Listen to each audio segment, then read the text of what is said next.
श्री गणेशाय नमः। ओम नमः शिवाय। दुम दुर्गाय नमः। शक्ति की उपासना का महापर्व नवरात्र 17 अक्टूबर 2020 से प्रारंभ हो रहा है। इस बार देवी का आगमन झूले पर होने से जनता और समाज को कष्ट मिलने की स्थिति बन रही है। एक अन्य मत से अश्व पर होने से भी छत्रभंग होने की स्थितियां बनती दिख रही हैं और देवी का प्रस्थान भैंसे पर होने से रोग शोक में वृद्धि होने की स्थितियां बनती हैं। अतः इस बार देवी को विशेष प्रसन्न करने की आवश्यकता और बढ़ जाती है ताकि उपरोक्त बातों का असर कम से कम हो जीवन पर, मानस पर। तो इस बार यह पावन पर्व 17 अक्टूबर 2020 से 25 अक्टूबर तक रहेगा, अर्थात 25 अक्टूबर 2020 तक रहेगा। घट स्थापना के पावन मुहूर्त कुछ इस प्रकार से मिल पा रहे हैं। सुबह 6:30 से 10:15 तक का समय मिलेगा सुबह। फिर प्रातः समय जब सूर्योदय हो उस समय से लेकर के 9:50 तक का समय मिल रहा है प्रातःकाल। फिर 11:20 से यानी 11:20 AM से 12:05 तक का अभिजित मुहूर्त का समय मिल पा रहा है। इस खास समय का ध्यान करते हुए आपको जो है कलश स्थापन करना है। कलश स्थापन में किस सामग्री का प्रयोग होना है यह हम आपको बताए दे रहे हैं। संपूर्ण पूजा विधि हम आपके सामने नहीं रख रहे हैं, केवल कलश स्थापन कैसे करना है केवल उतनी ही जानकारी हम आपको इस वीडियो में दे रहे हैं। अगर आपको लगे कि नहीं पूरी जानकारी चाहिए यानी पूरी पूजा विधि चाहिए तो आज हमें कमेंट करिएगा, तो हम आपको रात्रि में आपको उपलब्ध करा देंगे पूरा संपूर्ण वीडियो की पूजा कैसे की जाए माँ की। ठीक है, चलिए आज की जो सामग्री है कलश स्थापना की सामग्री है वह जान लीजिए। कलश स्थापना की सामग्री में आपको रोली की आवश्यकता पड़ेगी, तो लिख लीजिए रोली, सुपारी, साबुत सुपारी चाहिए, साबुत चावल चाहिए, टूटे हुए ना हो चावल। अगर आपके यहाँ चावल हैं तो उनको छाँट लीजिए, बीन लीजिए और बीन करके बिल्कुल साबुत चावल निकाल लीजिए उसमें से।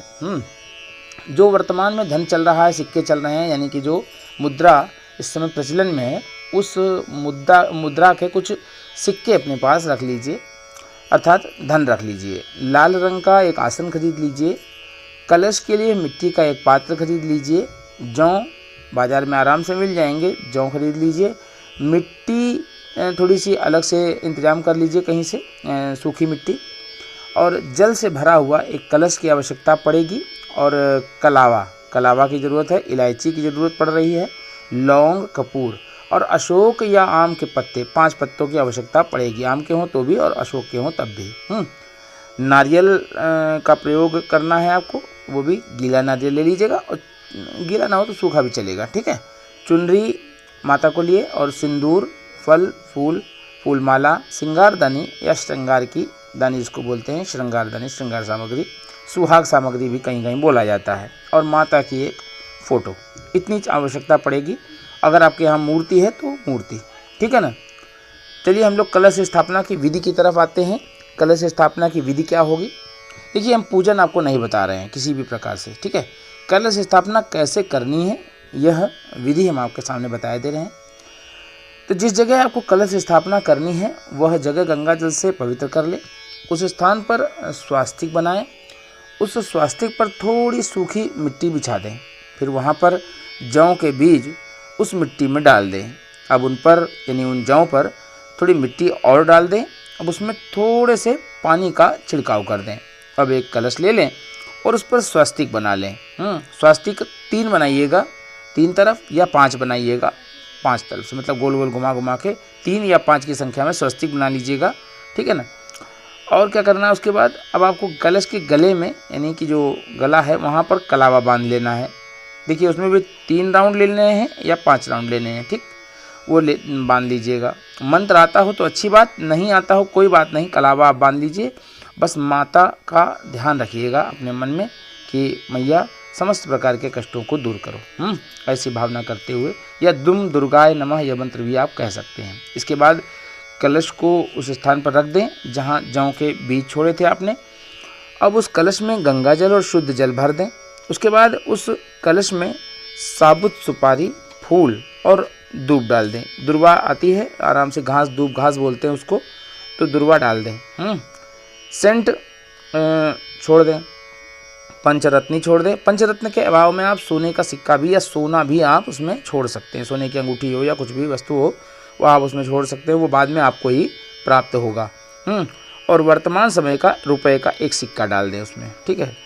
यह जो सिक्का और यह स्वर्ण सामग्री है, यह आप जब आपने कलश उत्थापन करना है कलश को, तब आपको यह सिक्का मिल जाएगा और यह रुपया भी मिल जाएगा। और इस रुपये को और इस सिक्के को जो है आप अपने गले में, यानी धन जहाँ रखते हैं वहाँ पर रखिएगा, तो बड़ी ही समृद्धि कारक होता है यह, ठीक है। तो अब कलश से बाहर की ओर खर्च नहीं किया जाता कुल मिलाकर यह सिक्का, ध्यान रखिएगा। आगे बढ़ते हैं। अब कलश से बाहर की ओर लटकते हुए, ये चित्र में आप दिख रहे होंगे, आम के या अशोक के पत्ते लगा लीजिएगा, ठीक है। कलश के ऊपर चावल से भरा हुआ पात्र रखिएगा और देवी का ध्यान करते हुए नारियल पर आपको अब कलावा बांध लेना। जो नारियल हमने आपसे कहा था नारियल, वो नारियल जो है उस नारियल पर आपको कलावा बांध लेना है और कुमकुम से नारियल पर आपको तिलक कर देना है, ठीक है। तिलक में आप अंगूठे का प्रयोग न करिएगा, अपनी अनामिका उंगली से उस जगह पर तिलक लगाइएगा, ठीक है। और तिलक के साथ साथ जो आप कलश के ऊपर भी जो स्वास्तिक बनाएंगे उसको भी अनामिका उंगली से ही बनाइएगा, ठीक है। और नारियल को कलश पर पूर्व दिशा में मुख करके रखिएगा। आप कंपास से देख लीजिएगा कौन सी दिशा आपके घर में पूर्व है, पूर्व दिशा, ईस्ट, तो उस ईस्ट फेसिंग में उसका मुख रखिएगा। यानी जो जिसमें जिस तरफ चुंडी होती है, ऊपर तिकोना टाइप का होता है, वह हिस्सा जो है आपको पूर्व दिशा में रखना है, ठीक है। अब कलश के दाईं ओर तेल का दीपक और बाईं ओर घी का दीपक रखना है और दीप प्रज्वलन करते हुए प्रार्थना करनी है। प्रार्थना यही करनी है कि शुभम करोति कल्याणम आरोग्यम सुख संपदाम शत्रु बुद्धि विनाशाय दीप ज्योति नमोस्तुते। भावना तो आप समझ ही रहे होंगे। पूरी शुभम करोति कल्याणम में यही भावना है दीपक से कि समस्त शत्रुओं की बुद्धि का विनाश करके हमारे लिए श्रेष्ठता के मार्ग खोलो। क्योंकि दीप रूप में ही देवता आपके सामने है और कोई कारण नहीं, कोई भी ऐसी वो नहीं है कि आपके सामने हो। फोटो है, मूर्ति है, अलग बात है, लेकिन जो दीप प्रज्वलन किया आपने, उस दीप रूप में वो देवता आपके सामने है और उनसे ही आपने प्रार्थना कर ली है, तो आपकी प्रार्थना स्वीकार हो जाए। क्योंकि दीपक जो है, दीपक की लौ कहाँ, ऊपर की ओर हमेशा ऊर्ध्वगामी होती है।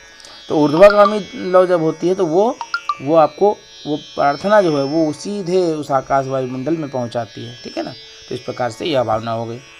तो इस प्रकार यह संपूर्ण जो पूजा विधि ना होकर के हमने आपको केवल कलश स्थापना की एक विधि आपके सामने रख दी है। आप इस तरीके से कलश स्थापना कर सकते हैं। यदि आप बिल्कुल साधारण विधि है, किसी प्रकार का कोई हमने उसको जटिलता में नहीं आपके सामने रखा है, ठीक है। तो यदि आप नवरात्र की संपूर्ण पूजा विधि जानना चाहते हैं तो नीचे कमेंट बॉक्स में हमें लिखिएगा, तो हम आपको संपूर्ण पूजा विधि भी हम पहले भी बता चुके हैं, डाल देंगे, ठीक है। हमने जो सामग्रियाँ थी, जैसे हमने मंगवाया था आपसे अभी बोला पहले भी, लौंग, कपूर, यह सब जो चीज़ें हैं, इलायची, ये समस्त चीज़ें, फूल हैं, मिष्ठान जो मंगाया था वो समस्त चीज़ें जो हैं आपको उस कलश के अंदर भी छोड़ देनी है। और साथ ही साथ श्रृंगारदानी की जो सामग्री है वो माता के लिए होती है, तो माता को वो अर्पित कर देनी है, ठीक है। चलिए, आपको यह वीडियो कैसा लगा? इस वीडियो में क्या आपको पसंद आया ये ज़रूर लिखिएगा नीचे कमेंट बॉक्स में। माँ दुर्गा सभी पर अपनी कृपा बनाए रखें, इस भावना के साथ आइए प्रेम से बोलिए जय माता दी।